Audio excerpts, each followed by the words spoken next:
ফের রঙিন অবতারে কামারহাটি তৃণমূল বিধায়ক মদন মিত্র। নজর কাড়া পোশাকে মন জিতলেন খোদ মুখ্যমন্ত্রীর।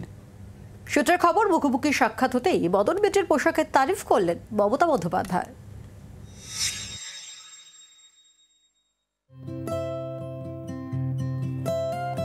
পরনে ধবধবে সাদা পাঞ্জাবি পায়জামা, পাঞ্জাবির উপর চাপানো ক্রিম রঙা জহর কোট, সেই জহর কোটের ওপর ফুল ছাপ হলুদ বোতাম। এমনই লুকে বৃহস্পতিবার বিধানসভায় হাজির তৃণমূল নেতা মদন মিত্র।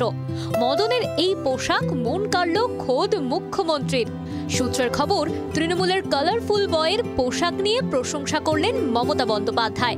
বিধানসভায় মুখ্যমন্ত্রীর ঘরে ঢুকতেই মদনের পোশাক দেখে হাসি ফোটে নেত্রীর মুখে। মমতার কথায়, এতদিনে বিধানসভায় বেস্ট পোশাক পরেছেন মদন মিত্র।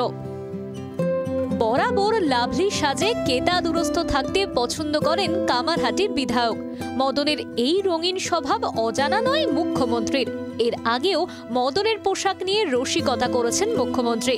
গত বছর ভার্চুয়ালি পুজো উদ্বোধনের সময় মেরুন পাঞ্জাবিতে মুখ্যমন্ত্রীর নজর কেড়েছিলেন মদন। পোশাক নিয়ে দীর্ঘদিনের সহযোদ্ধার সঙ্গে হাসি ঠাট্টায় মজেছিলেন মমতা। শ্রেয়সী গঙ্গোপাধ্যায়ের রিপোর্ট, জি 24 ঘন্টা। বাংলার আওয়াজ, বাঙালির আবেগ, জি 24 ঘন্টা।